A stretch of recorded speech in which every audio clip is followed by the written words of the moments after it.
ඇත්තටම ඉස්කෝලේ කියන්නේ මම නම ඉස්කෝලේ මේ මොකද අදටත් මම ගණන් අතෑරපු විදිහට හිටියේ ඉස්කෝලේ නිසා මගේ ඉස්කෝලේ මාව අතෑරියස ගණන් බෑ කියලා. ආට කියන්න පුළුවන්. අංගිලා මල්ලිලාට.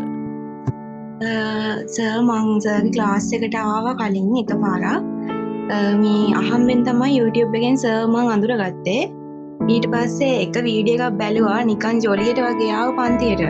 ඊට පස්සේ ඇවිල්ලා හිටියා මාස කිහිපයක්. එතකොට මං හිටියේ ලකුණු 5. ලකුණු 5 2 වගේ.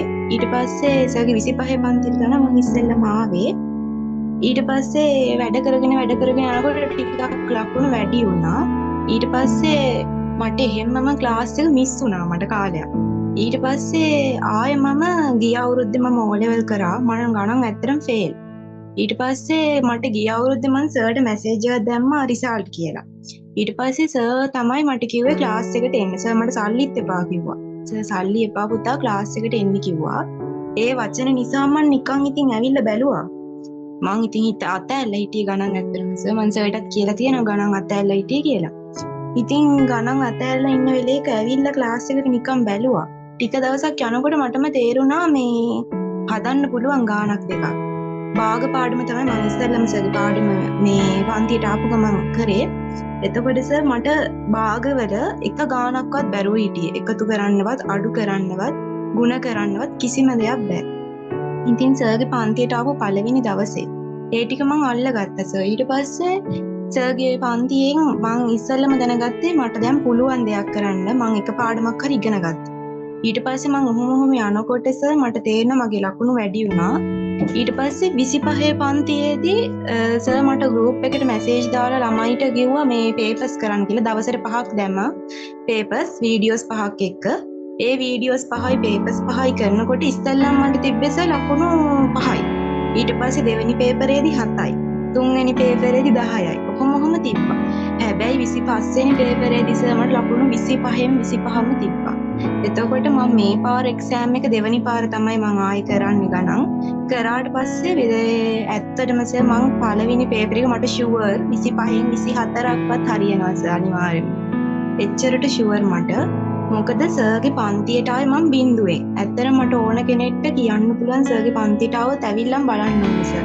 මොකද මම හිටියේ බින්දුවේ. ඉස්කෝලේදී මම අතෑරියා සර්. එක දවසකට මම ඇත්තටම ඉස්කෝලේ කියන්නේ මම නම ඉස්කෝලේ.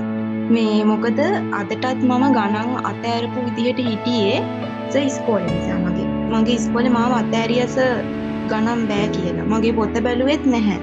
මගේ පොතවත් බලන්න නැති තැනට මාව පත් කරලා මං ඉච්චරට වැටිලා ඉන්න වෙලේක තමයි සර්ගේ ක්ලාස් එකට ආවේ. සර් මට මාරම ශක්තියක් වුණා බෑ කියලා කිව්වේ නෑ සර්. සර් මාව අතෑරියේ නෑ. හැම වෙලේම සර් මාත් එක්ක කතා බහ කළා. ඇත්තටම සර් කිව්වේ පුළුවන් මේක කරන්න කියලා. බින්දුවෙන් පටන් ගත්තේ සර්. අන්තිම අඩියේ හිටියේ. අවම එකතු කිරීමක්වත් බෑ. සුළු කිරීමක්වත් බෑ සර් මට.